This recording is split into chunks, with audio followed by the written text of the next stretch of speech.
So in the chat box, we have pasted the link of the link for downloading JAMOVI. Those who are joining today newly, kindly download this. There are two options available. One is solid and another one is current. Kindly download the solid version. We'll start in a minute.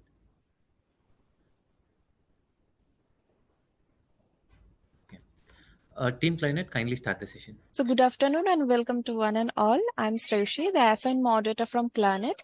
Planet is India's most trusted and widely used digital platform with multiple enriching services for doctors. Planet is very proud to be a part as a digital partner for this event organized by All India Institute of Medical Sciences, Patna. And the topic of today's session is binomial logistic regression. So let's begin today's session, for which I would like to invite Dr. Venkatesh sir to take over. Please proceed with the talk, sir. Over to you, sir. Thank you so much, Shreyasi. A very good afternoon to all. It's my pleasure to welcome you all to our sixth webinar on the series Data Analysis Made Easy with JAMOVI Software, hosted by the Department of Community and Family Medicine, AIIMS Patna, in collaboration with Merit India and Client. Myself, Dr. Venkatesh Karthikeyan, Community and Family Medicine resident from AIIMS Patna, and I'll be the moderator for today's event. I'm thrilled to see such a fantastic response from different parts of the country. We had got registrations, and as we all know, data analytics has been an increasingly important tool in the healthcare industry, allowing doctors to analyze and interpret vast amounts of data to make informed decisions and to improve the patient outcomes. This webinar series aims to provide insight into data analytics and its application in healthcare. I would like to thank our HOD, Professor Dr. C.M. Singh sir, and Dr. Samshad Ahmed sir, Associate Professor of Department of Community and Family Medicine, AIIMS Patna, without whose support this webinar series would have not been possible. Now, I would like to introduce our resource faculty, Dr. Pragya Kumar ma'am, who actually does not require any introduction. However, for those who are new here, Dr. Pragya ma'am is an additional professor in the Department of Community and Family Medicine, AIIMS Patna. Ma'am has over 50 research publications to her credit and has trained over 5,000 researchers across the globe through her workshops and webinars. With this short introduction, I would like to welcome Dr. Pragya ma'am. Over to you, ma'am. Thank you, Venkatesh, and thank you, Clarinet team. So I would start today's webinar that is on logistic regression, and we'll be focusing entirely on the binomial logistic regression. And in subsequent webinars, we may have webinar on multinomial and ordinal logistic regression, which are again a type of logistic regression.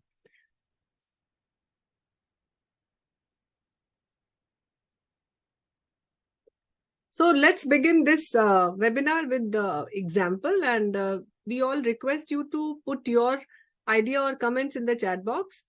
And those of you who have attended our linear regression workshop did the same exercise.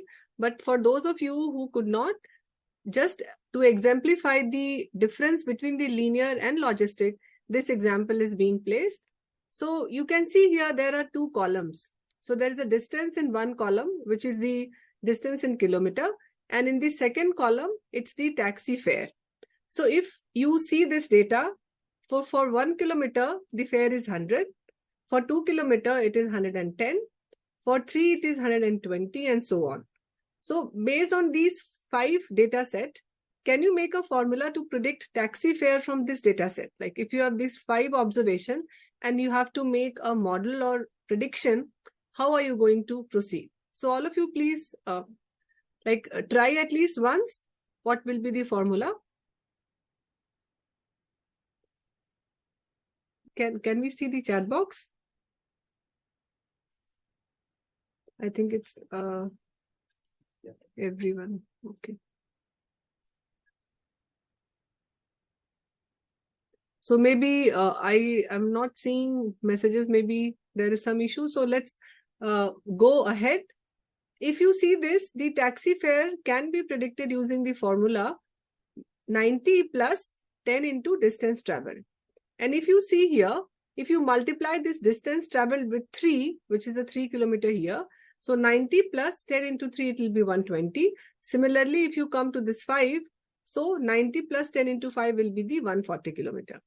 So if you have to place this in the form of a regression equation, which is the linear regression equation, then this y will be the dependent variable, and you have to predict this using a explanatory variable, that is the distance traveled. This A is a constant here, which is known as the intercept. And this B is the coefficient, which we will see later in the table.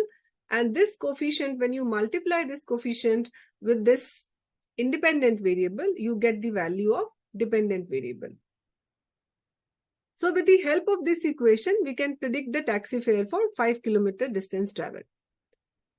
And in this case, can you see that the prediction equation, which we have predicted, and the actual, that is same. So the predicted fare is equal to the actual fare. Do you agree with this? So yes, we can see here, this is 5, and actual, whatever you will calculate, that will also, okay, so I have started seeing the messages. That means we can interact with each other. So thank you, Neha, Ashish, Prachi, Rajesh. I can see few names.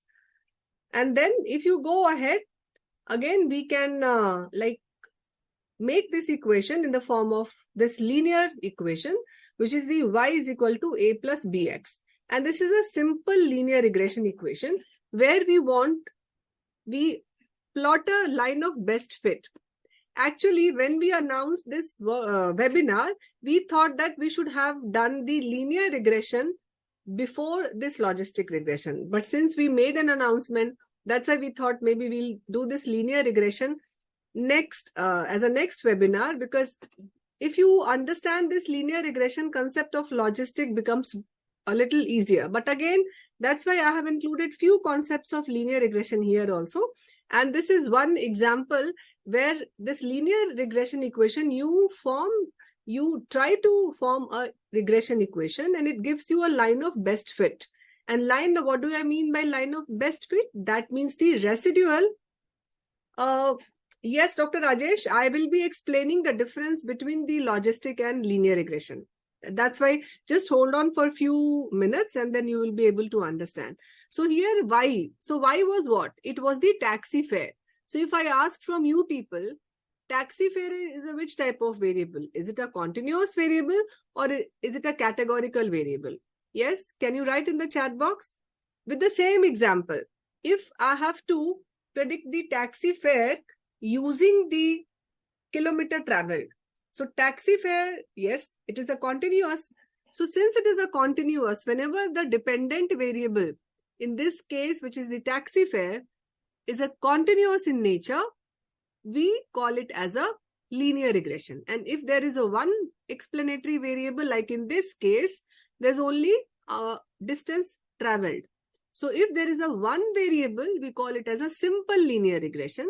If there are more than one variable, we call it as a multiple linear regression. But since here I have given only one explanatory variable, which is the distance travel. So this is an example of simple linear regression equation. Why simple? Because there is only one explanatory variable. And why linear? Because the dependent variable in this case is a continuous variable.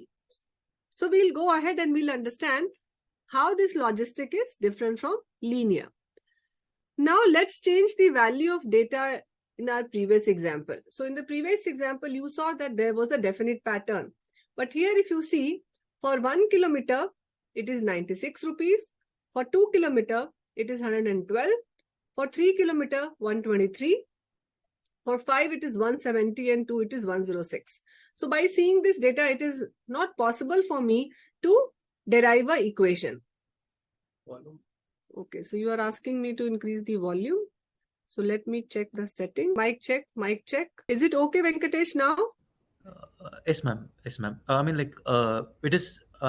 It can be boosted, I suppose, ma'am. Like last time. Yeah, but I'm trying to scroll this, but it is not happening. Just okay. Let me check. Oh yes. Yes. Is it better from before? Yes, ma'am. Yes, ma'am. But Dr. Kritika is writing and everyone is writing. It is okay. Okay. Thank you. Thank you to both of you, Venkatesh and the other doctors. Thank you.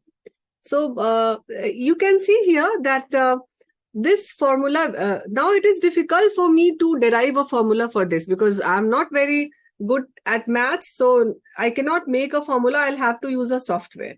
So if you put these values in any software, maybe in Excel or in JAMOVI, in SPSS, and if you try to form an equation out of this, then what will be the equation? Let's see. So in this case, the equation will be like this. So the intercept, this I have entered these 5 data in JAMOVI, and now I can see that this 72.56, what is this? So basically this is the intercept or the constant, and the estimate, there's an estimate column, when we'll see what is this estimate column, and then there's a distance traveled. So now I can predict this taxi fare using this constant plus 18 into 8. I have taken it as a 18.8 multiplied by the distance traveled. So this is my linear regression equation, and I can find out A and B easily. So this is my prediction of the taxi fare. And now I can predict the taxi fare for 5 kilometer distance. So all of you, please do the same. You calculate the fare now with a 5 kilometer distance. All of you, please do it on your phone and please type on the chat box. What is the taxi fare for 5 kilometer distance? So it will be 72.5 plus 18.8 multiplied by 5. But I want all of you to do this and type in the chat box. So 160, Josephine has written first. So 166.5, then 164. So I think majority is writing 166.5. So predicted fare is the 166.5, but the actual fare is 170. So now the difference between these two, how will I name it? So it is known as the residual. So I just wanted to introduce the term residual. Although the concept of residual in case of logistic is a little different from the linear regression. In linear, it is very much, you can say, like you take the actual value. But we'll see in logistic, actually, it is done on the calculated probabilities. So we talk in the term of probability in case of a logistic rather than the actual value. So now can you understand the difference of, there is a difference of 3.5 between the actual value and the predicted value, and this is known as the residual. Now, if you take many more variables, like if the traffic is slow or smooth, it is a weekend or no weekend, weather is humid or pleasant, then the fare is again determined by these factors. So then it will become a multiple linear regression because I'll take more variable instead of the kilometer travel. And there are 3 more variables, which is the traffic, weekend, and weather, which has been added to this. And then there's a calculation of this taxi fare. So now I can make a equation like this, taxi fare with A, which is a constant. And again, there are coefficients for each of these explanatory variable. So B1 is the coefficient for distance traveled, which we have seen in the previous example. Then B2 is for the traffic, B3 will be for the weekend, and B4 will be for the weather. But in this case also, you will see that I am predicting the taxi fare, this one, which is a continuous variable. So still, I'll go for a multiple linear regression because it is a continuous variable. Now, here another example, you can see here attendance. I have to see, predict the marks. If a student is attending classes, then how much marks he will get. So you can see, or on the basis of duration of exercise, how much will be the fasting sugar. So can you find any relationship between the duration of exercise and fasting sugar, or between the attendance and marks? So you can see that the people who are having more attendance, like here you can see 80%, 80. So they are getting more marks. Individual attending less are getting less. But if I want to make a prediction equation, I'll have to use the linear regression equation. Similarly, here also you can see the person who is doing exercise for more number of minutes per day, having less sugar, and doing less, having more sugar. So based on the observation, we can predict the marks of a student by the attendance, and we can predict the fasting sugar by the exercise duration per day. Now, if I, again, here also I have added one more variable. You can see male, gender, male, female, and here also I have added one more variable. So now I'll have to look for that. So till now, we have tried to predict the values of a continuous outcome. So the closer the predicted value, the better will be the equation. And that's how we call how good our model fit. You may be seeing in the literature, reading, or you may be writing your results, and then we talk about the model fit. So what do we mean by model fit? So it is simple. The lesser these residuals will be, the more accurate your prediction will be. Like again, go back to the example of taxi fare and the distance traveled. So the lesser the residual, means whatever you are predicting, it is the almost near, the actual will be very much near to those predicted, then we call that the model fit is very good. Now, let's check. In this case, if we wish to predict fasting blood sugar level based on gender and duration of exercise, we recruited 10 persons, we asked their gender, we asked their duration of exercise, and measured the fasting blood sugar. So in this case, if I ask from you, we have followed 3 models. We have calculated 3 models. This is model 1, this is model 2, and this is model 3. So I'll be talking about all these concepts like goodness of it, badness of it. Don't worry. At the end of because the total duration of webinar is 90 minutes. So maybe at the end of 80 minutes, if any concepts are still left, you can type in the chat box and we'll answer all questions, whatever questions are there. But let me finish that, because maybe you will get your answers while I am moving ahead with the webinar. So you can see there are 3 models, model 1, model 2, and model 3. In this case, you can see here, now focus on these 2 only, the predicted and actual. You can see these last 2 columns. So in each of these 2 columns, please focus on the predicted and actual. And it is a request from all of you, please see these 2 columns of all these 3 models and tell me. So right now, I'll start with model 3. So if you focus on model 3, this is the predicted, this is the actual value, and this is the predicted value.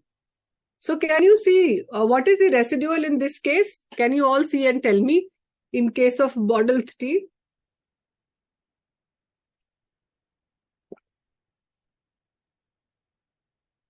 Zero. Yes, you are right.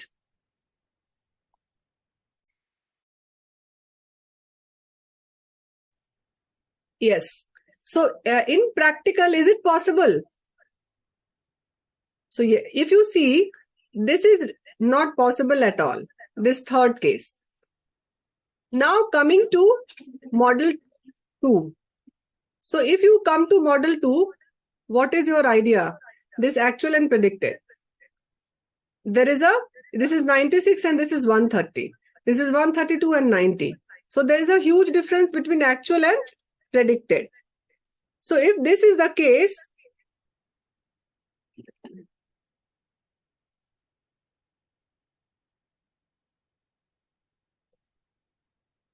it has stuck somewhere.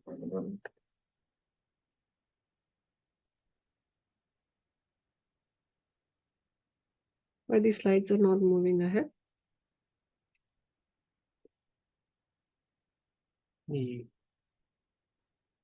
Somehow.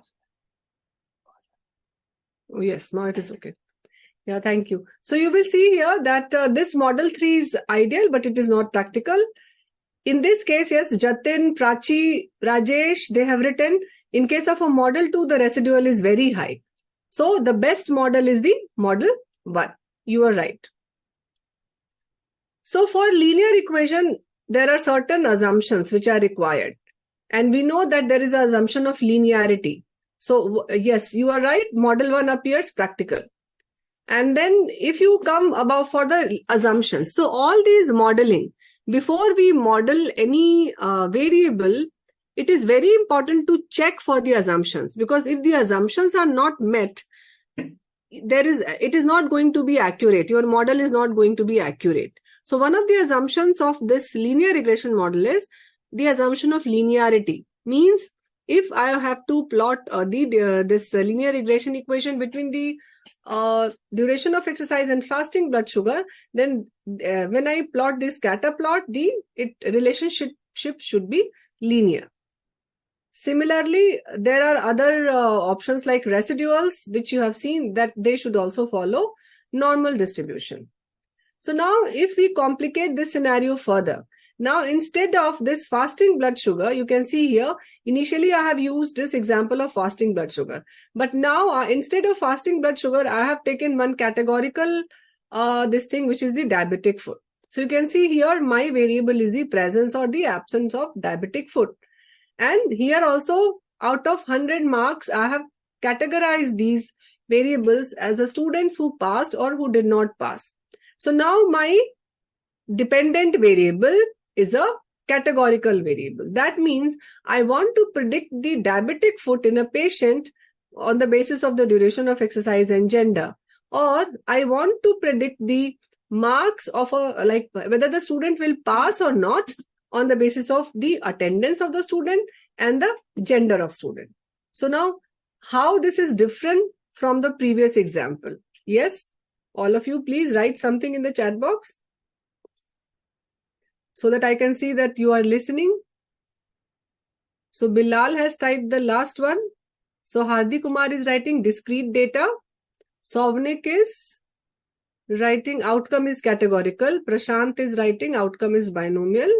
Yes. So here you can see that, yes, agree with all of you that we have categorized this as a categorical: pass, not pass, present, absent. So instead of taking the marks or a blood sugar, now I am talking in terms of a categorical, whether presence of diabetic foot or absence of diabetic foot, or pass or fail. So now if I have to model like whether a student will pass or not the marks, then I'll go for the logistic regression, and that is the binomial logistic. So in the beginning, I think Dr. Rajesh asked this question, what is the difference between a binomial and a linear regression? So whenever your dependent variable, and you can do that, like you can categorize your dependent variable. There are many times that your natural variable is a categorical variable. Like we'll see in today's example, the death. So death is a categorical variable, death or no death. But many times we have got a continuous variable and we categorize it as a categorical variable, like blood pressure. If you have a blood pressure, you categorize it as a hypertensive, non-hypertensive. Similarly, blood sugar. You diagnose blood sugar on the basis of some value. But again, you can categorize it having diabetes or no diabetes. So here, those continuous variable have been categorized it as, like Shalini is writing BMI. So you can make it like obese or non-obese, similar situation. So in this case, how will I form a linear equation? So there it was very easy for me because it was a variable which is a continuous in nature, which was the blood sugar. But if I have to use this, and again logistic regression, because it is a prediction, so it uses again a equation.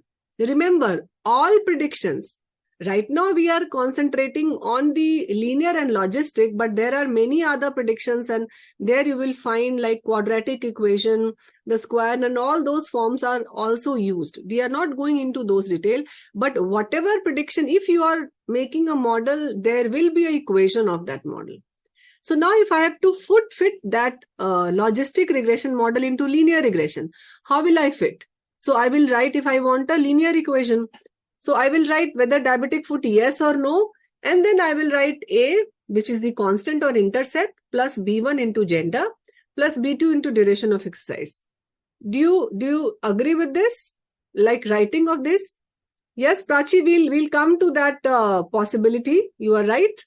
But we are going slow to build up those concepts. So maybe it will take a while to reach to that concept. So again, if I have to write like, if I have coded absence of diabetic foot as 0 and presence of diabetic foot as 1. So what will I write? I will write 1 whether occurring and 0 whether not occurring. And then I'll write these equations. So linear equation is not possible here. Why? Because there are only two outcomes, which is a binary outcome, either 0 or 1. So linear regression equation is not possible, which we have seen in the case of taxi fare or blood sugar or the marks obtained in the exam. So now it is only possible when the outcome has a continuous. Now what should I do? So what like just Prachi was saying, we calculate the probability of occurrence of those outcomes. So taking all the independent variable, the software calculates a probability. So, if you can recall from your high school maths, probability is something as like event occurring out of total events. So in this case, we'll see how this software does it. So in this case, you can see that there is a gender, there is an age, duration of exercise, and the presence of diabetic foot. So how will I say this? So I will say this: what is the probability of a male person who is 32-year-old doing a exercise of 50 minutes per day? So what is the probability of occurrence of diabetic foot in this person? So I talk like this. Again, if I have to explain the third case, how will I say this? So I will say, what is the probability of a female who is a 55-year-old female and doing the exercise for 39 minutes in a day? So here now we'll see. So this is the actual one, actual whatever has happened to this person. And now that data calculates the software calculates the probability based on this. So likewise, for each case, there will be a different probability. For each of these combinations, there will be a probability calculated. In case of a linear regression, it calculates the actual value. Actual value means a continuous value. But in this case, a continuous value is not possible. So it calculates a probability. So you can see here that these are the actual happening, which is 0 and 1, and this is the predicted probability. So you can see the predicted probability in this case, it is 0.05. This is 0.64, 0.69, 0.16, and so on. Right. So these are the predicted probability. Predicted probability taking all these variables together. Now, on the basis of these predicted probability, we'll see how to classify this. So we all know that the value of probability ranges from 0 to 1. Do you agree with this? Probability value always ranges from the lowest will be near to 0 and then the highest would be till 1. Yes or no? So yes, Dr. Rajesh, Khima, Prashant, Monica, all of you are correct? Yes. So now, in case of an actual occurrence, we write 0 if there is a no chance of occurrence. So the probability value will be 0 if there are no chance of occurrence, and probability value will be 1 if there is a definite chance of occurrence. Do you agree? Yes or no? If there is a no chance of occurrence, the probability will be 0. If there is a definite chance of occurrence, the probability value will be 1. Now, what to do with these values like 0.12, 0.93, 0.55? So 0.12, how will you take this? Chance of not occurring or occurring? All of you, please write in the chat box. I'm asking for the first example, which is the example, so Kritika is writing negligible chance. 0.2, Jayaraman is writing less chance. Shalini is writing chance of occurring, not occurring. Okay. Now, what is your opinion regarding 0.93? Yes, 0.93. All of you are correct, like Neha, Tanvi, Shah SK, Rajesh. Yes. So with 9.2, it is the high. So yes, you are very right.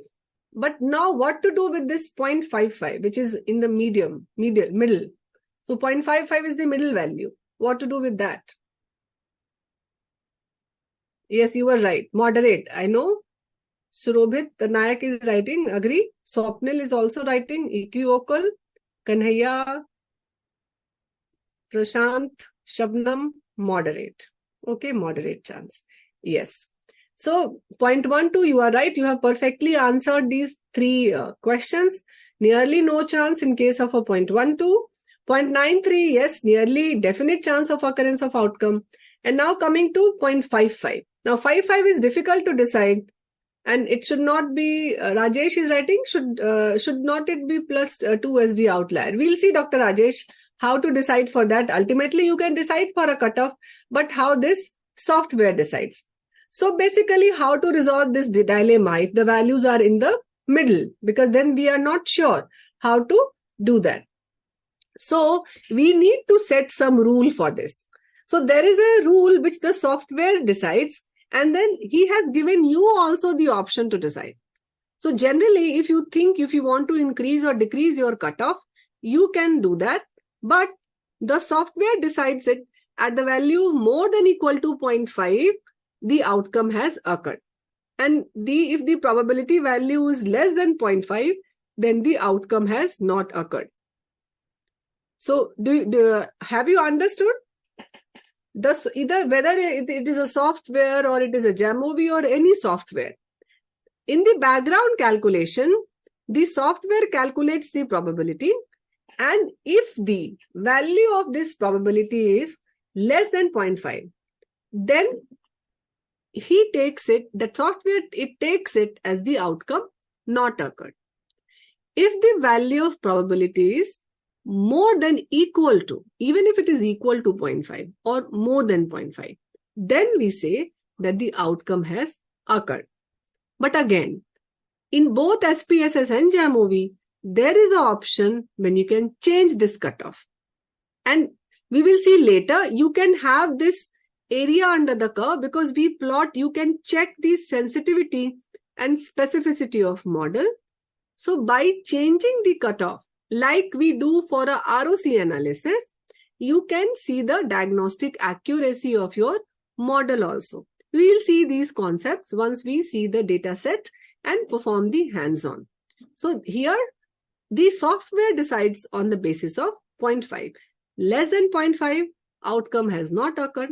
More than equal to 0.5, outcome has occurred.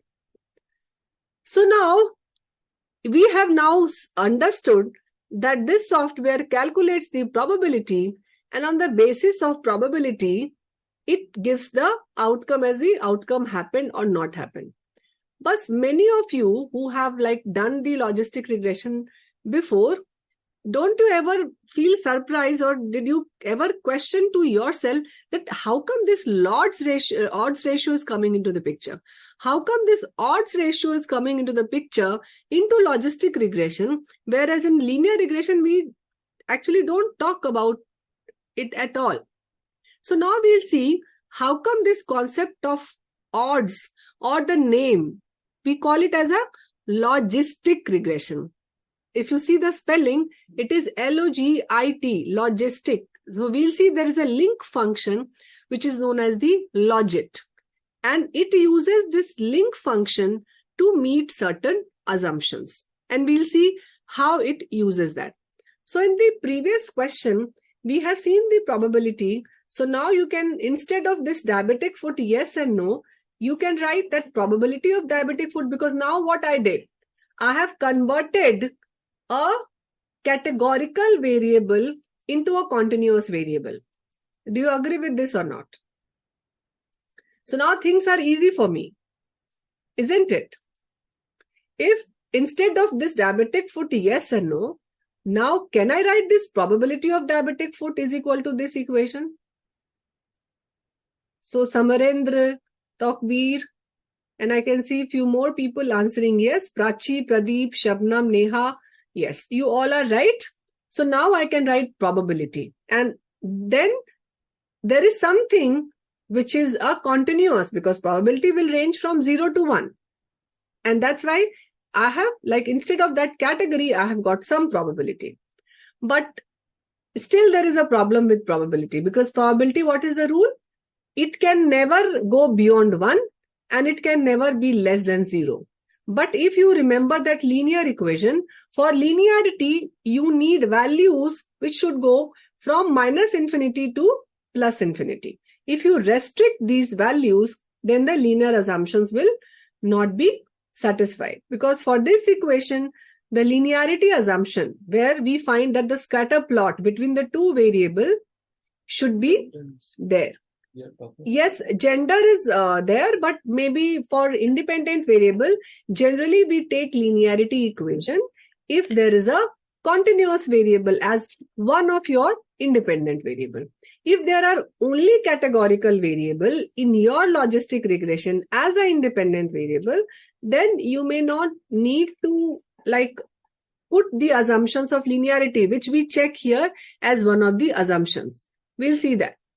Now, coming to this, so you will see here that this, and here I am talking about the dependent variable. I am not talking about the independent variable, because the minus infinity to plus infinity, the linearity of this dependent variable, I have to check the linearity of dependent variable with each of these independent variables. So for gender also, it will be linear. Definitely it will be with 0 and 1. There will be two categories, but we can plot it. Now for linearity assumption, and this I am talking about the dependent variable. So it should go from minus infinity to plus infinity. So if you convert this probability into odds, so odds can range from minus infinity to plus infinity. So how we can convert the probability into odds? Yes, can you people guide me? How can I do that? Any one of you? If I have to convert probability into odds, how can I? Is there any formula? Log of probability. No, it will be one step higher. Yes, by ratio. Agree. Dr. Makwana has written. So, yes, you are right. Probability is equal to 1 by 1 plus odds. But yes, Prashant has written correctly. P divided by 1 minus P. Yes, Prashant, you are absolutely right. So now if I have to convert this probability into odds, first tell me why I am converting it into odds. Yes, if you are understanding whatever I am talking, why there is a need to convert probability into odds. I'm asking questions in between. Prachi is asking, linear regression will estimate the dependent variable when there is a change. Yes, that's okay, Prachi. But my question is, why we are converting? So Janam is writing, so the linear assumptions can be met. And what is the problem with probability? Yes. So doctor, I think name is not here, but he's right that it ranges from 0 to 1 only. And for linear assumptions, we need a range of variable. We cannot restrict between 0 to 1. That's why we are, yes, agreed. Dr. Janam is right. We need those two extreme values. That's why we are converting it into the odds. So now we have converted into the odds using this formula of P divided by 1 minus P. So like if the probability of occurrence of a diabetic foot is 0.75, what will be the odd? Odd will be 3.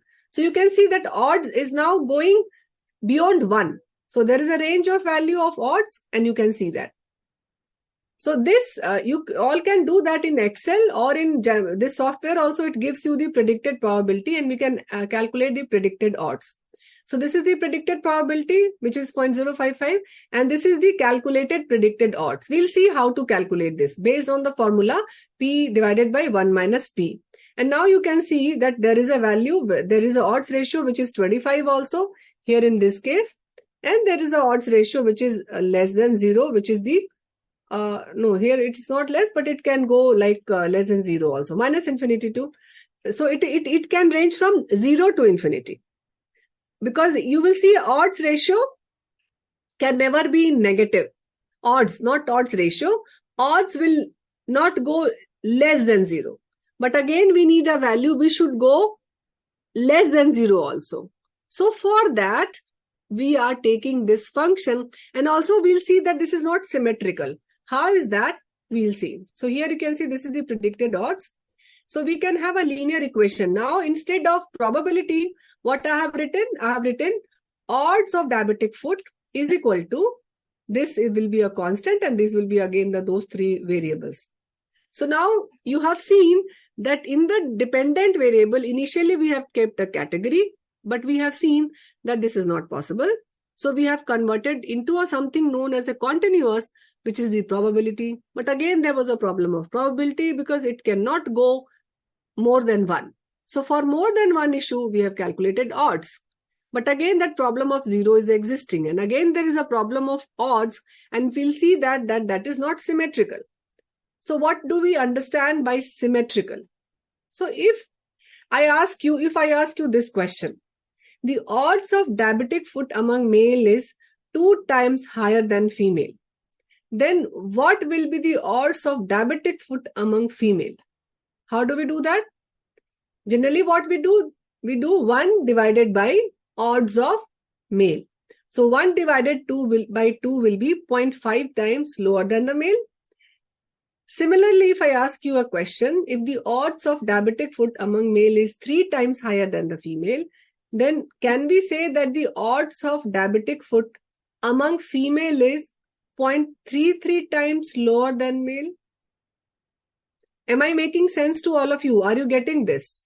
How we are converting? So if you are changing the category, you just have to do 1 by that particular odds ratio will be the odds ratio in the another group. So you have understood. Very good. And similarly, we can answer this question like odds of diabetic foot among male is 4 times higher than the female. So can we say that the odds of diabetic foot among female is 0.25 times lower than the male? Yes. But again, you will see that this is not symmetrical. It looks very like I'm not able to interpret. If I only take it as a odds, then the interpretation of odds is not symmetrical. And again, like symmetrical, I can say like if in case of a continuous variable, if I say that the blood sugar of a male is plus 20 milligram % higher than female, so we can say that the blood sugar in female is minus 20 milligram lower than. So it is symmetrical. What do I mean by symmetrical? Means the same value I can say higher, and in the other category I can say lower. But that is not the case here.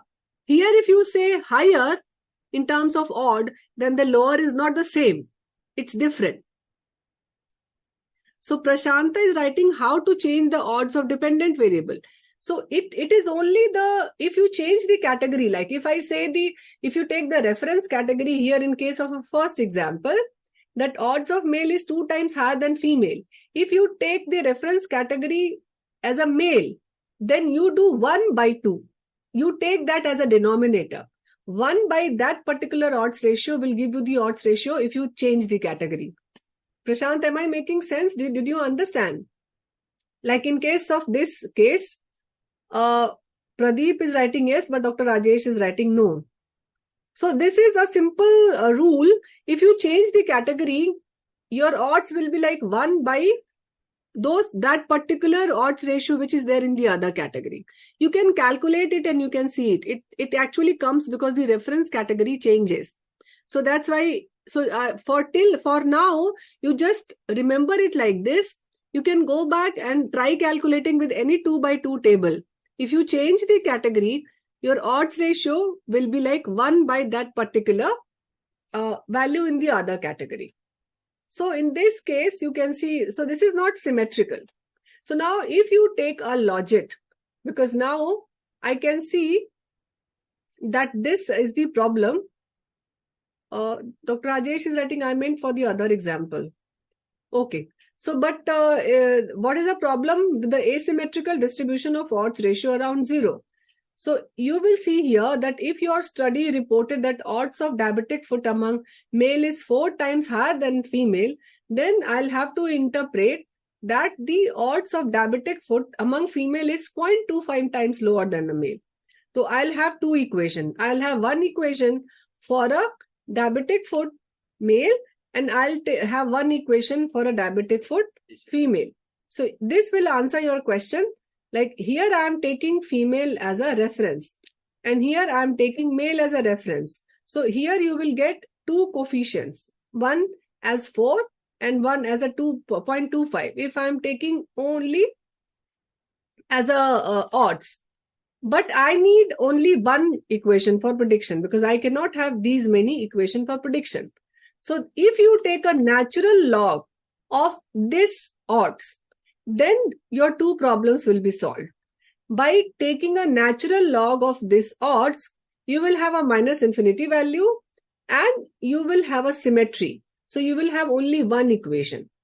So if you take this logit or a natural log, and you all can do that. If you use a natural log calculator and if you start doing this, then you can see that natural log of this. You can all try doing that.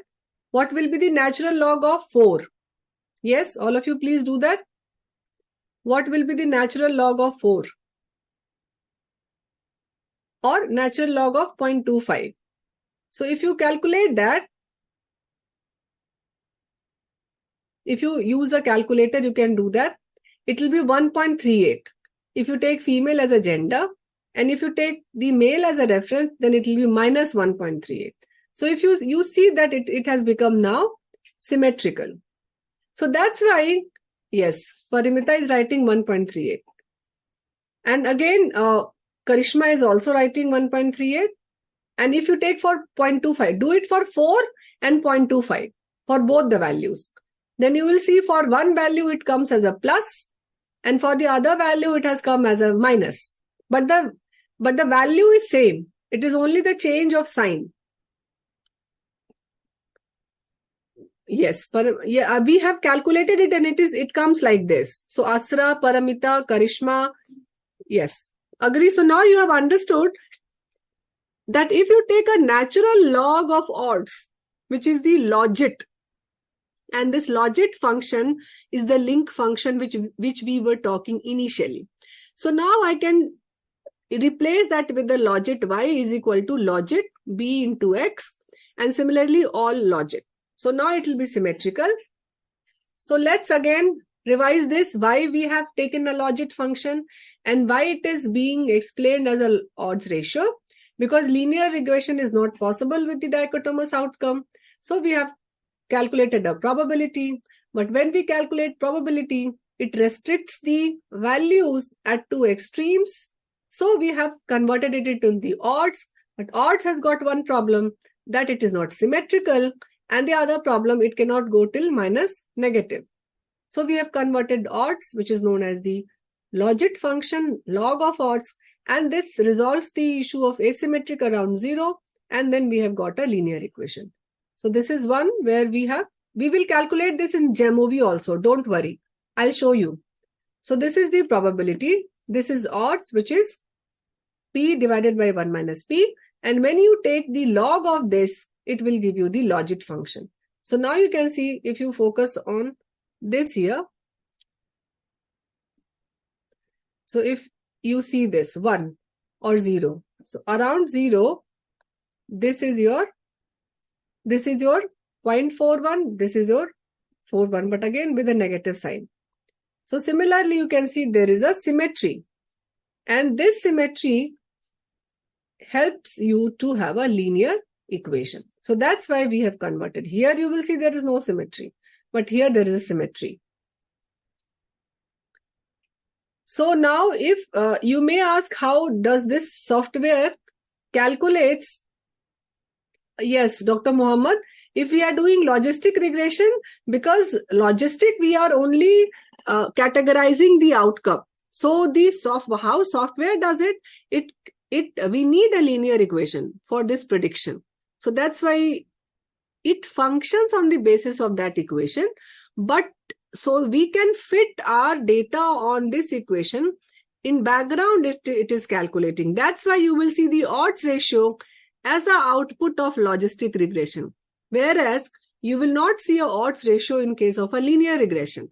Those of you who have performed linear regression, you only get a coefficient there, adjusted and unadjusted. And then you get a p-value. There you don't get an odds ratio. But here in logistic, you always get an odds ratio. Why you get an odds ratio? Because of the problems, or because we are finding a solution of the problems due to which the assumptions of linearity is not met. And the assumptions of linearity don't confuse with the categorical independent variable. The assumption of linearity is for the dependent variable here. That's why we have converted that to a logit. So if there are multiple explanatory variable, how do we calculate this? So there is something known as the maximum likelihood technique. You just remember it as a MLE, maximum likelihood technique. What does this software does in the background, that it calculates the probability based on all the combinations. And then it sees like which is very nearer. Remember we talked about the residual in the beginning, like the difference between the actual and predicted. So in this case, it calculates the maximum likelihood. What do I mean? It runs in the background 50 to 20 iterations, and it sees that software which calculated probability is very much nearer to that actual probability. Means actual is only 0 and 1. There are two values. But the difference from those, if it is least, that is known as the maximum likelihood technique. And it calculates the probability where our residual is the minimum. Have you understood up till this point? How does it calculate the probability? We don't need to go into the background, but remember, what do I mean by this maximum likelihood technique? That it runs in the background many calculations, and the software sees that which is very near to that. Remember residual, and we talk about line of best fit, where the distance from the actual and the predicted value is least. So similarly here, because we are not talking about values, we are only talking about the probabilities. So it calculates the probability which is very near to that 0 and 1, because the actual probability is only 0 or 1. There is no value. 0 means that the outcome has not occurred, and 1 means that the outcome has occurred. But it calculates very nearer to that. Then Dr. Muhammad is asking why we are running multiple calculations. We are not running actually. It's done in the background. The software is doing it using the maximum likelihood option. So now let's do some actual exercise. If you add one more variable, like I'll show you over one Excel sheet. We had tried showing you one. So this you can see here. There are many variables. There is a gender, there is a preterm status like no and yes, mode of delivery, normal cesarean section, Apgar score at 5 minutes, birth weight of the baby, and whether sepsis is there or not. So if there is a categorical data, then the probability, like if you calculate the probability, the variations will be less. Rather not the variation, there will be less of possibility. But for if you add continuous variable, then for each continuous variable, you can see there will be so many options and so many possibility and unique combinations. So it calculates based on all these combinations, and then it uses that particular like where the residual is minimum, and that's the maximum likelihood. And that's what I have written, that to calculate the probability of outcome for each the case based on the predictor value, the software first make an equation in the background, and it makes equation like this, and then it gets the best value of estimate for each predictor variable, so that each case can have a maximum possible value of probability, and that this software does it using a hit and trial method. So that was the background explaining the logit function and how we have come or evolved from linear regression to logistic regression. Now I am focusing on logistic regression per se, means what are the assumptions of logistic regression. So till now, have you understood the basics, the background? These things are not needed for you to run the analysis.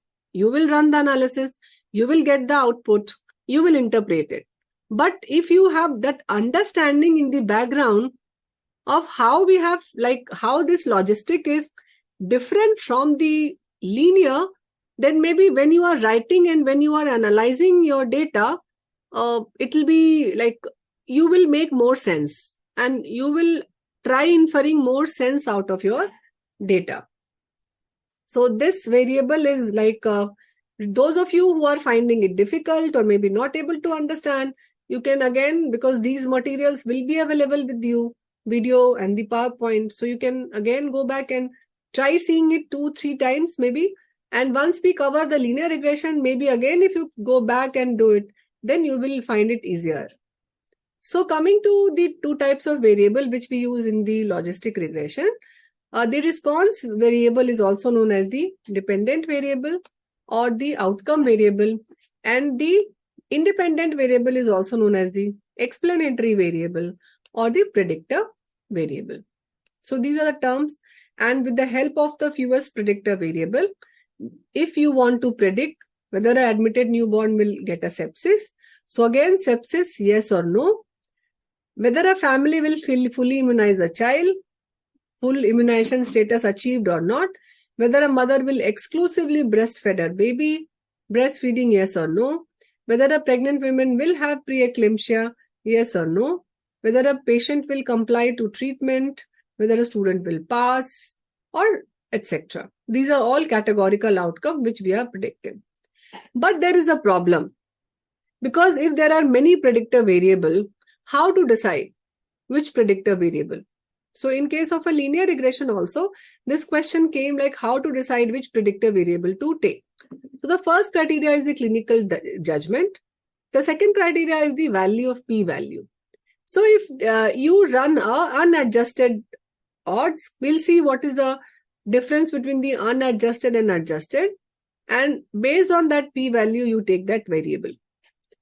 So you can see here outcome is there, but there are a lot of variables. There are so many predictor variables. So which variables to take? So you need to choose only few variables which you think that they are important for you and which can predict the outcome. So suppose if you have taken like on a clinical judgment, you have taken 10 probable predictor variable based on your best judgment. But again, I'm not sure whether I should take all 10 or I should do some, like I should allow the statistics to decide, to choose out of 10. Because if my sample size, again, there is a criteria of sample size.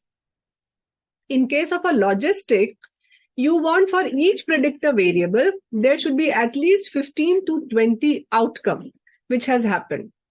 So that's why there should be layering or sample should be there in each of these category. Otherwise, we call it as a data sparsity bias. If there are data is less, then you will see that the odds ratio, the confidence interval of the odds ratio will be very wide.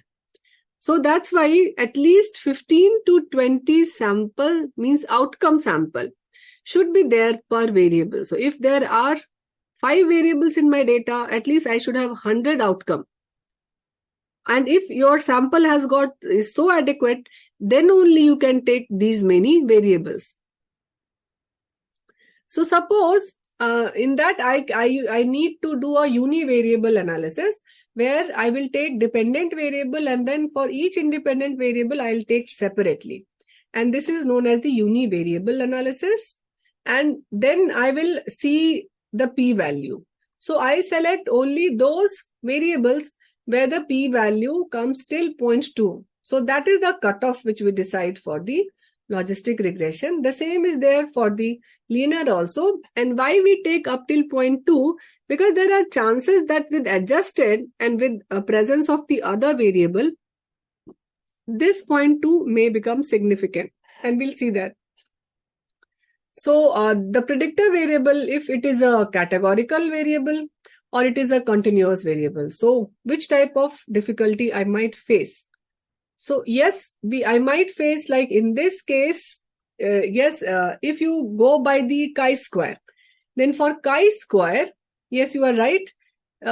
You cannot run a chi-square with a continuous variable. So in this case, you will have to use this logistic regression interface only. And for continuous variable, again, you need to check for the assumptions like we'll see that there's something known as the multicollinearity. So these assumptions also we need to check. So that's why you will see many articles, they do this model prediction using only categorical variable. Because these categorical, if you have the categorical variable, then you will see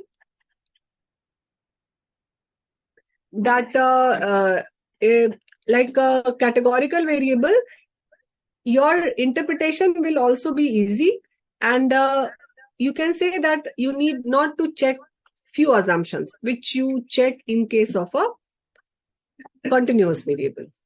So like in this case, you can see I have highlighted this good economic situation. This is a table showing the relationship of some variable with postpartum depression using logistic regression. So you can see there is a crude odds ratio. So what is a crude odds ratio? If I take only one variable as a explanatory variable, then that is known as the crude odds ratio. If I take more than one, then it is known as the adjusted odds ratio. So in this case, you can see here that the p-value here, they have not given it the p-value, but odds ratio is 0.38.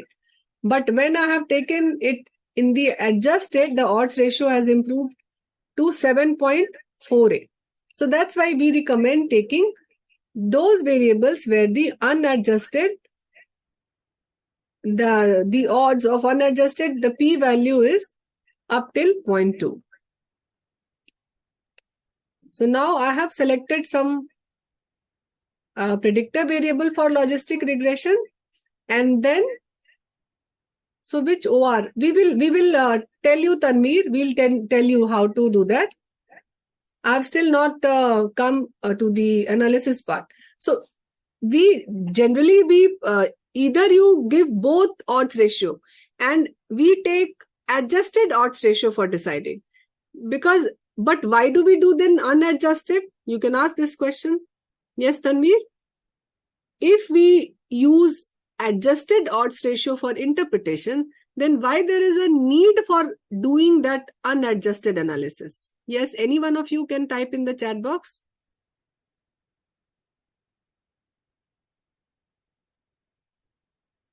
Yes, Neha is right. It is. Yes, Tanveer is also right. So Tanveer is basically writing because naturally, if you are taking all the variables, you want a combined effect. So that's why you are taking an adjusted odds. What do I mean by adjusted? Adjusted means effect of that variable keeping all other variable constant. Here I am not using interaction. So in none of, like in the linear regression also, I have not used a term which is interaction, because interaction means like all the variables are happening simultaneously. But here adjusted means that variable effect keeping all other variable constant. And unadjusted means that only one variable. So yes, Neha was right. To decide which variable we have to take, you should run the unadjusted odds also. So like I'll come with the question. Okay, so logistic regression, we have done that, probability calculated. I have told you all this. And I'm skipping with this linear versus logistic. Now you know in which case when the dependent variable is categorical, you will run the this logistic. When it is not, then you run with the linear. So I think Dr. Shamshad is showing me the time, so I need to go with this demo. So there is something known as no, there are few more concepts I think which I need to tell. So unadjusted odds when there's only one independent variable or a predictive variable, and the adjusted odds when there are more than one independent or a predicted variable. Okay. Now there are few assumptions. Yes. So you need to check these assumptions, because if you have not checked for these assumptions, the model which you are making, that is not going to be a fitted model. So that's why you should mention all these assumptions in your result. So the first underlying assumption is that your dependent variable should be dichotomous. That we know that it is a binomial logistic. Definitely your dependent variable should have a 2 category. Then your independent variable should be measured either on a continuous or on a nominal scale. And then there should be independence of observation. That means if you have counted one person in one, then you will not count that with the other. Then there should be minimum of 15 cases for independent variable that we have talked. And there is something known as the linearity. So there is a procedure which is known as the Box-Tidwell procedure. In SPSS, we check for that. In JAMOVI also we can check for that. But we are not telling you here now. Why? Because that's a little I should not say it's a complicated. That's a little complicated. So no, we in case of in ordinal independent variable, we cannot take a ordinal. If you are taking ordinal, then it will behave like a you can say nominal variable. That is there. In linear also, if you are taking ordinal independent variable, dependent variable, not the independent variable, you can take that. But the interpretation will be like, it will not be in that order. The software takes it as a nominal variable. I hope you understand the difference between nominal and ordinal. It will assume that all three categories are not related to each other. There are three categories. That means you can take polynomial variable or the polytomous variable, but that ordered nature and interpretation you cannot say. So that's the limitation of this ordinal variable as a independent variable. So now I was telling you regarding the box Tidwell procedure. That's a formal way to check for the linearity. But we have deliberately skipped that, and there are some other ways to check for the linearity, and it is using the model fit statistics and pseudo R-square statistics. And we'll see that if your model fit is significant, and if your pseudo R-square statistics is between 0.2, it's more than 0.2, then you can say that the overall, the logit function, that is, there is a assumptions of linearity. You can do one more thing. You can plot the scatter plot of the logit and the continuous variable. We'll see that. So there are three ways. There are many ways to check that. The very formal way is the box Tidwell procedure, but we are not telling you that. I'll show you three ways to do that when we go for the data analysis. And then there are other, like it should not show multi-collinearity, which we test using the variation inflation factor and tolerance. And then there are like outlier, which we check here in JAMOVI by the Cook's distance. And the value of Cook's distance should be less than 1. So this category prediction, we have learned that. And I have told you, like model fit statistics, like pseudo R-square, it is 0.2 to 0.4, which tells you the goodness of fit. And then there is a deviance statistics. And this deviance statistics is -2 log likelihood statistics, is also known as the deviance statistics. And there are two measures like AIC, AIC and BIC, Bayesian information criteria and AIC information criteria. So this deviance statistics tells you the badness of it. Why we call it as a badness? So there was one participant who asked in the beginning regarding the goodness of fit. So this model fit statistics you can divide into two parts: goodness of fit statistics and badness of fit statistics. This goodness of fit statistics, we see it by the pseudo R-square. There are three types of pseudo R-square that JAMOVI gives. We'll see Nagelkar, Cox, Nellen, and McFadden. And I think there was one more was added.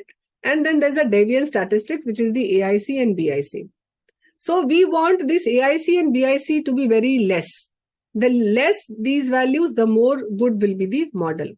Now coming to multi-collinearity, I think I have told you the variation inflation factor should be less than 10, which is the VIF.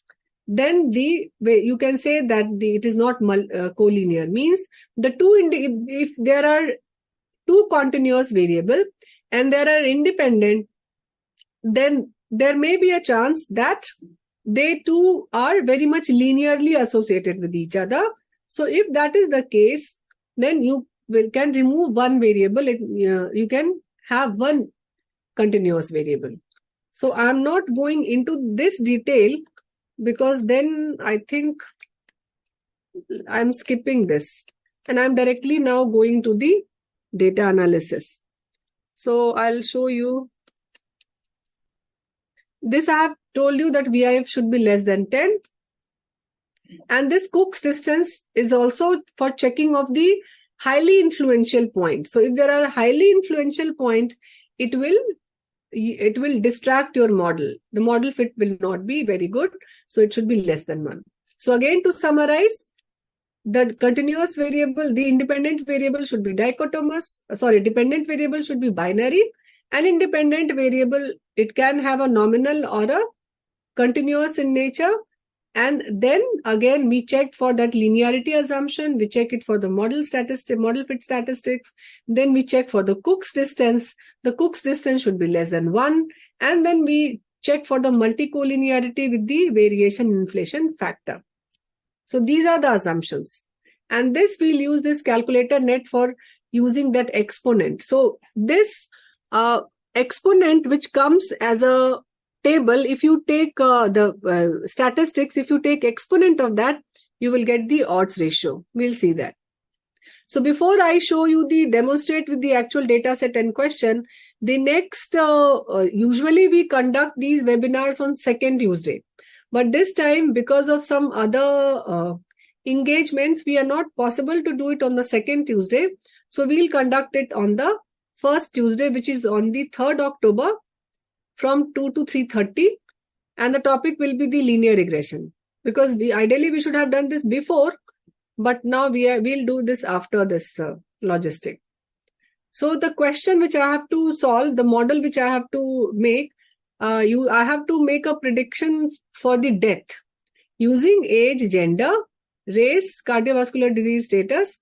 This is the myocardial infarction order, whether it is a first order or a second order, type of MI, which is a recurring and non-recurring, and then BMI category, smoking status, and the baseline hemoglobin as a predictor variable. So let's run this in JAMOVI. So I'll go to the data set. So this is the data set of JAMOVI. And I hope all of you have downloaded the JAMOVI. And I think we have shared this data set also with you people. So you can simultaneously run the analysis also, those of you who have done it earlier. Here I'll explain the data set first. So this is the variable section. If you click on the variable, you can see we have taken the variable like age, gender, race, cardiovascular disease status, MI order, type, BMI category, smoking, and hemoglobin baseline. Now coming to the analysis. This is the data. So JAMOVI, in all the webinar, we say that this is a real time. It will show you the dynamic interface. On the same interface, you can see the output as well as the data. I'll go to the option of analyze, regression, and then there is the option of binomial regression. Okay. So analysis tab is here. You go to analyze, regression, binomial. If you click this binomial, you can see that you have got this view. So here you can enter this variable. So I have to predict death. So the variable of death is fstat. Fstat means the status at the follow-up. Those who got discharged and those who died. So I have moved this back to this place. Now remember we talked like we have to do the this analysis in an unadjusted manner. So how will I do? I'll enter first age here. Enter the age and I'll see the p-value. So if you see the p-value, it is significant. So I'll take this variable. So I have taken age. Now I'll go to the next variable, which is the gender. So I'm doing the 1 by 1. Sorry, gender I have entered by mistake here. Gender for factor, you can say you have to put it here in the second one. Here you can see the symbol of scale and flower. So this scale symbol here shows that you should enter the continuous variable in this box and nominal variable in this box.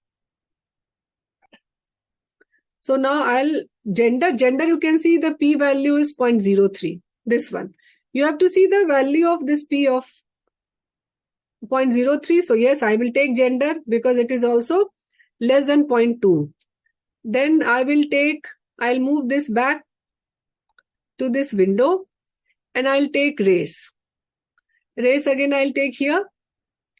And you can see here the significance. So you can see the P is not significant. What is the P here? It is 0.8 and 0.6. It is not near 0.2. So I will not take race. Then I'll go with this CVD. I'll take this and then I'll see the p-value. So the p-value is 0.345. Should I take this or not? Yes, all of you. What is your opinion? Should I take p-value? No. Why no? Because it is more than 0.2. But still, yes, you are right. But still, if as a clinician, you think, no, I will take this. So it is up to you. But you should mention that in the manuscript, that you have taken this variable based on your clinical judgment. But generally, it has been seen that if the value is more than 0.2, the p-value, it never becomes significant. So then again, I have moved this back. Again, you can have this MI order. So what is the p-value of this MI order? So this is 0.45. So will I take this MI order? What is your opinion, all of you? Yes or no? Should I take this? Yes. So you said, so I'll take. If I go with this MI type, then it is 0.01. So yes, I will take this. I go with this BMI category. And this BMI category, you will see that both these are more than 0.8, more than 0.2. So I will not take this. And then coming to the smoking. Smoking, if I take, yes, you can see the p-value is 0.01. So I'll take smoking as one variable. And then you can see, I will move this back and I'll take this hemoglobin as one of the covariate. And then you can see that this value is 0.4. So again, should I take this or not? This 0.4? No. So what is my final predictor? There are only 4 predictors: age, gender, MI order, MI type, and smoking. So now I will enter all those 5 variables here. So I'll move age here. Sorry, it will not go here. And then gender, MI order, MI type, and smoking. So on the basis of that and unadjusted, no, I'm not taking, Dr. Rajesh is writing, basically you are taking all factors with p-value less than 0.05. No, for taking this in the model, the cutoff is 0.2. It is not 0.05. Because 0.05, so it is significant. But we increase this. We are slightly lenient because many times we see that with adjusted odds, a variable which is up till 0.2 can become less than 0.05. So that's why the cutoff is 0.2. So I have taken, fortunately in my case, no, we are not taking the p-value of intercept. There is no sense in taking the p-value of intercept. Intercept, it only gives you a constant. It's the basically the other thing which is the p-value of that particular variable which is significant. So now Senthil is asking, we find the significant value by using chi-square test. Yes, actually this is the chi-square. But for continuous variable, how will you find out the chi-square? So that's why if you use this interface also to calculate, that is also fair enough. Did you get it, Senthil? Because for chi-square, you need a contingency table. And if the variable is continuous, then you cannot calculate the unadjusted odds. Then Madhu is writing, why does the p-value change for chi-square and logistic regression? I have seen the difference. For categorical, so we have checked, we have not found out any difference. It's the same. You can again redo that. And for continuous, you cannot use that. And there is one more option in JAMOVI, which will tell you at the end. It gives you the adjusted and unadjusted in the same column. I'll tell you, but let me explain the way, then all of you will understand. So now I have taken these 5 variables in the model. Then you can go with this. So you are writing for T continuous value, you will use to, no, T test you cannot use because T test is something different. It is different from this. So now T-test will not give you the odds ratio, my dear. It will only give you the difference in the mean value between the two groups.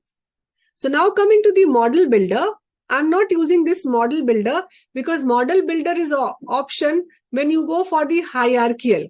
So I'm not telling you the hierarchical because of the lack of time. Otherwise, if you go to the model builder and if you use the blocks, you can use the hierarchical. Now coming to the reference level, you can see here in reference, you can change the reference level. It gives you like alive and death. So the odds ratio which you will get, it will be for the death as compared to the alive. You will get the odds ratio in female. The reference is male. You will get the odds ratio for the MI order first, and the reference is recurrent. If you want to change this, you can get this as a recurrent. And for MI type, it is Q wave. And smoking, it will give you the reference. If you want the reference of no smoking. So if you want the probability like death in smoker as compared to non-smoker, then this will be the baseline smoking level. You will change it. Now coming to the assumption check. So remember we checked regarding the assumption. You can click on this collinearity statistics and it will give you the value of VIF. And this is the model fit statistics. Remember we talked like for linearity, we can go with this pseudo R-square value and the value of your deviance. So for deviance, this is the deviance AIC and BIC. This decides the badness of fit, and I want these values to be lower. And this is the overall model test, which I have clicked. There are 4 types of pseudo R-square. And this JAMOVI has added this Jur's R-square. I don't know whether we have not, we have found out today that this R-square is also added. Initially, we used to see the McFadden-Cox-Snell and the Nagelkar R-square. So I've clicked that. So before I go for the other options, you will see this is the model.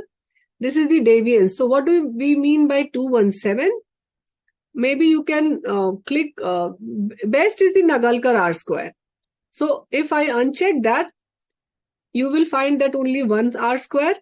This is the AIC and BIC value. They are very high and they are important only when you have got 2-3 models and you can compare. So you can first focus on this. So you can see that the value of chi-square and the degree of freedom and the p-value. P-value is less than 0.001. That means it is a significant. The model is significant. And this R-square, I said if the value of R-square is between 0.2 to 0.4, then you can say that it is a good model, roughly. So it is more than 0.2, so it is a good model. I am not explaining this AIC and BIC because you see this with the, taking the reference of the null model. But I am not going into the hierarchical one. That's why I am leaving it for now. And then coming to the model coefficients. So coming to this model coefficient, you will see that this is the overall model coefficient value because we'll see that how to interpret. It will give you the odds ratio and the 95% confidence interval of the odds ratio. And then this prediction I am not telling you. Now, this is the ROC. I'll tell you. Let me explain the first one. And if these are the save option. So if you save this, you can see you can save the predicted values. It will give you the predicted probability. It will give you the residual. I'm not checking and it will give you the Cook's distance. But these variables will appear in the data. So if you go and click your data, you can see that there are 2 more variables which have appeared here. So there is an appearance of a predicted probability. So can you see what is the predicted probability here? 0.749. So if you see the probability of death, what should have been the actual? So do you find mismatch? Actual status is alive and the probability is 0.74. So what is your opinion? Just compare these 2 values. I just want you people to have a feel. See both these two data and what is your inference on these two. Case number 1 and case number 2. We are predicting death. Residual is high. No, first tell me it is a right prediction or a wrong prediction. Then I'll see.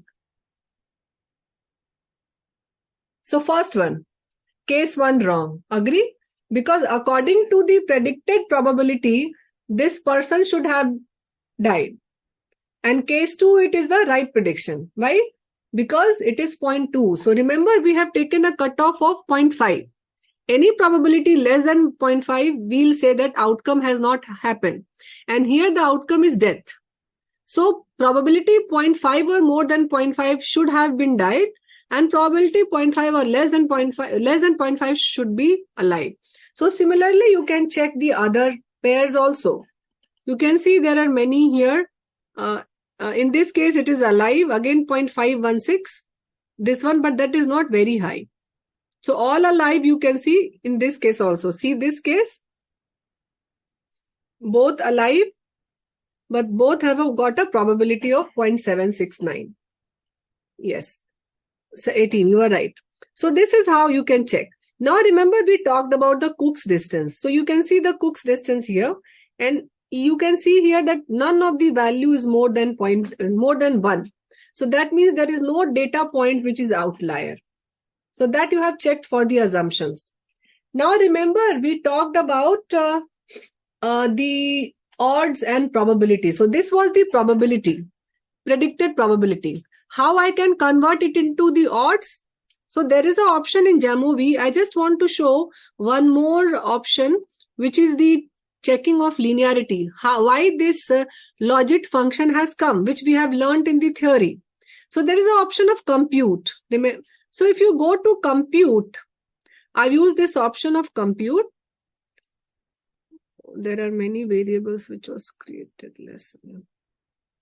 So I'll delete this. I'll delete this variable also, because these variables, and then this 0. So this is my odds. I'm calculating odds from the probability. So I'll use a formula which Prashant told me. So I'll use this P. What is the probability? So I'll take this variable, which is the predicted probability. This predicted F stat. This I have taken divided by 1 minus that probability. So 1 minus again this probability. So if you see, this is your odds. This column is your odds. Now if you convert this into odds into the logit function, which is the log of odds. Again, you can go to compute and you can write it logit. I'm just showing you how this, you can confirm the linearity function. So there is a function which is log. So I have taken this log, and then this odds variable, you click like this, and then this is the logit function. Logit function. Now if I plot a scatter plot, you go to exploration, plot a scatter plot, and on x-axis, because I'm doing it with the continuous variable, so on x-axis it is the age, and on y-axis, if I plot with the predicted one, or let me plot it with odds, then see how this graph will come. You can see it is not in the form of a linear equation. It is like a parabola like this. So that's why if you like, instead of odds, if you take logit, which we have converted, then you see that it is in the form of linear equation. So did you get it? Now, can you have a feel now why we have converted this into logit? So now you have got all the 3 variables. You have got logit, you have got, and if you like, instead of logit, if you take probability, this is the predicted probability. Then also scatter plot, you will see that it is not in the form of a linear. as it was in the form of a logic. So with logic, it comes perfectly in the form of a linear equation. So what I did, actually, I used the option of save. And in save, you can have a data, this one, where I have calculated the odds using that formula P divided by 1 minus P for all these. And that I can do with this option of compute. And then I have used this log function of odds as a logic. And then I have plotted this graph. So this has shown that it is linearly related. Now I'll come again to the assumption, interpretation. So are you people clear up till this point? Then I'll move ahead. Am I making sense to all of you? Up till this point? Please tell how to do odds again. Okay. Odds, I did not do anything. I'll just show you. So this was the data. And there's an option of compute. So if you click this option, compute, I'll go to this. You can see here, I have used, there is a function. There's a drop-down menu. If you click that, on the left side towards this, it shows you all the functions. You can have many functions here, but you have to select the variables from this. You cannot type like we do in the SPSS. So I have, because for the calculation of probability, I have to use the predicted probability. So that predicted probability is the predicted dash F stat in my variable. So I have calculated this predicted probability divided by 1 minus predicted probability. Remember, we talked about the formula of odds as P divided by 1 minus P. So same formula I have put here, and it gave you the odds for all the data set. And similarly, when I took the logit, so if you see this, there are a lot of functions here like exponent, log 10. You keep on scrolling and you will get a lot of functions. So right now I have used this log function for calculation of logit. Once you do this now, then it will be done. It is very easy. Nothing is there. Okay, predicted, I have not calculated, Madhu. If you go on click, and there is an option of save. Can you see this? So I have only clicked this. If you click this predicted value, you will get it. I have not calculated it. And that's why I have asked you, all of you, to do it simultaneously. If you do it, you will get it. Okay, so are you people clear up till this point? Then I'll go ahead. How to fix death outcome in reference? No, it is not you can change the reference level actually. You cannot fix it here. If you want like alive, then you can change it the other way around. But since I want to predict death, if you want to predict like who will be alive, then you can change the reference level. In that case, you can like reference, you can take it as a death. Then it will give you the like status as a alive, taking the reference as a death. Okay. But right now, since I want to predict death, that's why I have taken the reference as a alive. Now coming to the interpretation, still I have not told you the interpretation. So we have talked about this goodness of fit and this badness of fit.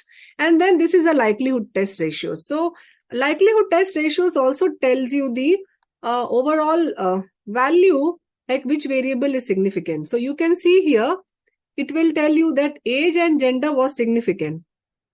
But the other variable, this smoking order, and this is not very significant. In this case, I don't know what is happening. So you can see the value here. It is 0.64 and 0.132. This is not significant. Rest are significant. And the same you will find it here also. If you come here, this model coefficient which you get, it is through the Wald statistics. Here also you will see that these two variables are not significant. MI order and MI type. Now there is one more exercise for you people. So this estimate which you get, this is the estimate or the beta coefficient. If you take because then how will I have left one step, that if you take an exponent of this coefficient, you get the odds ratio, right?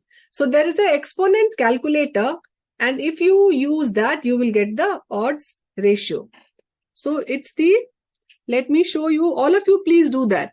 There is an exponent calculator. Please type that in your, let me show you. And if you type, if you take that exponent calculator, let me see if I can show.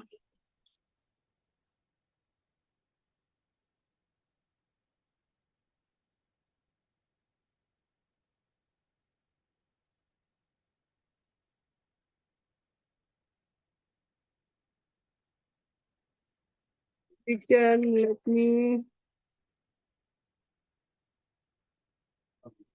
So if you type that, like, let me show you this thing. I will open this Merit India. Wait.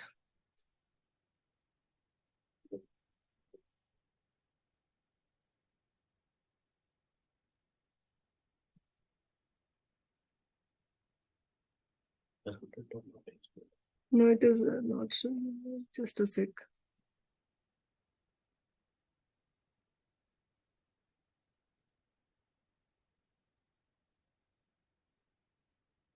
So if I go to this is the exponent calculator. So see, this thing is, if I calculate this for gender, so it is 1.19. So if I write 1.19, E as a base, 1.19, and if I calculate, it will give you 2.28. So if you see this, this is 3.29. So it takes E as a base, 2. So I have not changed the base. So I have to change the base to this. I have to use like this, yes. And now I have to calculate this. So it is 3.28. I have to use exponent as a base. So if I use this 1.19, you will see that this is 3.29 is the gender, this odds ratio. Yes. So all of you can do that. Do it for this MI order minus 0.26. So if I use this minus 0.26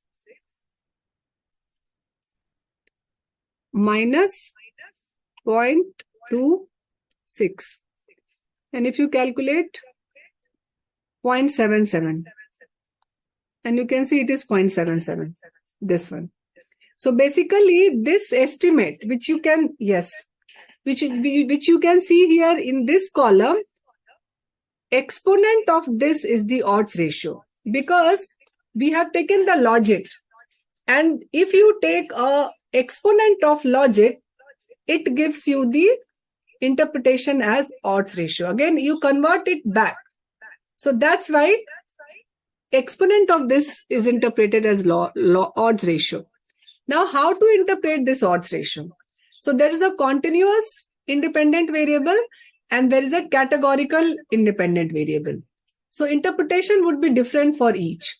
So for age, if I say that this is significant and odds ratio is 1, how will I say? That for each year of increase in age, the odds of the person going to the death will increase by 1.105 times. But it is multiplicative. So in this table, Wald value is not there. Yes, this is the Wald value. This whole table, model coefficient, this standard error Z and P, this is the Wald statistics. It doesn't give you this value, but it calculates it in the that SPSS gives you with that name, but here this JAMOVI is with this name only. So you can see here that this is multiplicative. That means if there is a 3-year increase, then how will you interpret? How will you interpret if the person age is 3 years more than the another person? How it will 3.15. No. So that's why I said that it is multiplicative. Means you will, it is in exponent. So it will be like 1.05 multiplied by 1.05 multiplied by 1.05. So you will multiply 1.05 3 times. And that will be the odds of death for a person who is 3 years more. So 3 into beta, you can say here, right? So it is not 3.15, rather it is 1.05 into 1.05 into 1.05. Is it okay? So that 3 here, you put it as an exponent. So 1.05, like how I should... so have you understood, Prashant? It is not 3.15. And the rest of the people also. For continuous variable, you like this 3 is the 3 here, it goes as an exponent. So it is, yes. So no, it is not 1.15. So now coming to the next one, which is the this one, this 3.29. So how you interpret it? This is very simple, that the odds of death, like the females are 3.29 times more dying as compared to the male. And since these are not significant, so I will not write this. And for smoking, you can say that it takes this no smoker as a yes smoker as a reference. So if I want the death in smoker, I might go and change the this. So this smoking, I will take no as a reference. So if you change no as a reference, here you will see it will give you the odds of death in smoker. So odds of death in smoker is twice, it's 2 as compared to non-smoker. So this is how, and then you have to write in the assumption section the underlying assumptions also, and we'll see how to write it. So this was the table. In the table, you write the adjusted and unadjusted, both odds ratio. So unadjusted is also known as the crude odds ratio, and adjusted odds ratio is known as the adjusted odds ratio. And then you write here your, like I have written all the assumptions here. Okay, so Bhavna is still, Bhavna remembers. Okay, Bhavna, I'll show. I was about to show the same. Yeah. I'm sure. I told them that there is one option. So there is one option in the survival. So those of you who have not downloaded survival module, you can go with this plus sign here, and in the manage install, you can download the survival, which is the death watch. The even if you write survival, it will come. And then you can go to the survival, and there is an option of odds ratio table and plot. If you click this, and here what you can do, you can put their mortality or recurrence here as an abstract, and all the 4 predictor variables. So mine was age, gender, and then the other was MI order, MI type, MI order, MI type, and then smoking. These were the 5 variables. So you can see here that it gives you both the univariable and the multivariable. So univariable will be the unadjusted odds, and the multivariable will be the adjusted, and univariable will be the unadjusted. So then you can like put also this as a table. Then you don't need to go with that 1 by 1, which we have done initially, taking one predictor. And this also plots this thing something by pictorial representation, and you can see that the smoking and the gender and plus this age, these 3 were the significant. Others were not significant. So this was regarding the interpretation, regarding the getting the adjusted and unadjusted in one table, and the other options which are there. So I think it's so repeat only this. So it comes with the survival. survival, you can go with this odds ratio table and plot and do it then. Okay, survival, show it again. So survival, I have downloaded the module. Go to this plus, manage install, available and all. This is installed. And then available, since it is, so you can put like death watch. Or even if you put, see, this is the death watch survival analysis. Since it is installed, it is showing installed. So you can do that with your JAMOVI. And then you will have in this ribbon, you will have this option of survival. Click this survival and click this odds ratio table and plot. And if it comes, then again, just there are only two boxes here. One with the, for the dependent variable and then other here. Should be considered as a predictor. We have discussed this like 0.2. I have shown you one by one where the cutoff was till 0.2. You can go through the videos, those of you who missed in between, because video will be available to you people. And again, try doing it. Unless and until you do it, you will not understand, you will not remember. And this is something which you should do. Okay.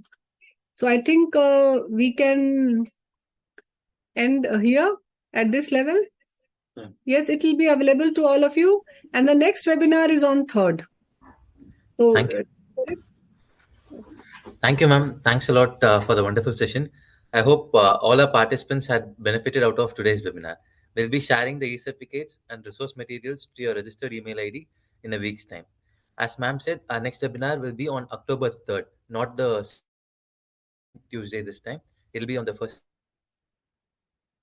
the link of which we will be sharing with you shortly. As a part of today's webinar, I would like to invite Dr. Samshar Ahmed sir, Associate Professor of Department of Community and Family Medicine, AIIMS Patna, to deliver the vote of thanks. Thank you, Venkatesh. Am I audible, Venkatesh? Yes, sir. Yes, sir. Yeah. Okay. Thank you all participants to be there for extended with this workshop. And we extended time. I think the first time we extended so much, 15 minutes, but it was needed seeing the difficulty of this title or topic. So next time onward, we will make sure that if we are covering some difficult concept, we may in a prior inform that it will take around 120 minutes. But anyway, we will keep informing you about the next session.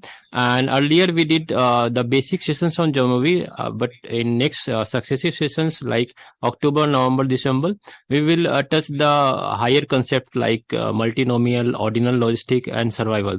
So I request all participants to keep visiting on our website, and we will let you know also through various platforms. So thank you again for this wonderful participation and a wonderful interactive discussion throughout the session. Thank you all. Thank you, Venkatesh. Thank you so much, sir. Thank you, Team Clarinet. We are closing now.